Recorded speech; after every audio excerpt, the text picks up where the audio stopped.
Hi అండి, welcome to my channel Vasanthi ఇంటి వంటలు. ఈరోజు రెసిపీ టమాటీ పళ్ళతోని పచ్చడి చేస్తున్నాను.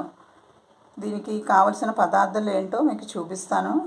ఫస్ట్ టమాటీలు శుభ్రంగా కడుక్కున్నానండి. పొడి క్లాత్తో శుభ్రంగా తుడుచుకొని ఆరబెట్టుకున్నాను.